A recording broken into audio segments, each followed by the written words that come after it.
guys. Yan. Ganito maglaba sa probinsya guys. Palo-palo ang gamiton para malinis. Hinay kung tubig, di kapas, manakdak ko dahon. Masinlo manggod ang nilabhan nagninana. Was. Madali makuha ang sabon. Basta, baho pang sabon. Kaya dali ra mahinlo. Ang sabon. Ani baysa anay mga bunawan. Ayan guys. Labhan. Ang taong hindi makarelate.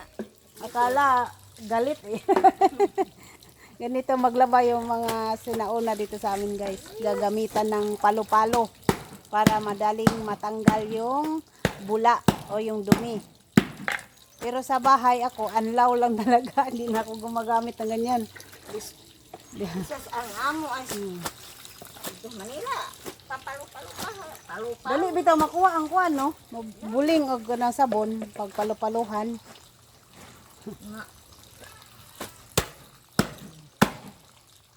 Sino nakaranas nito noon?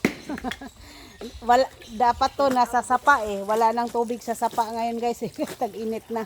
Kaya dito na lang. Awan kay erong mamatay.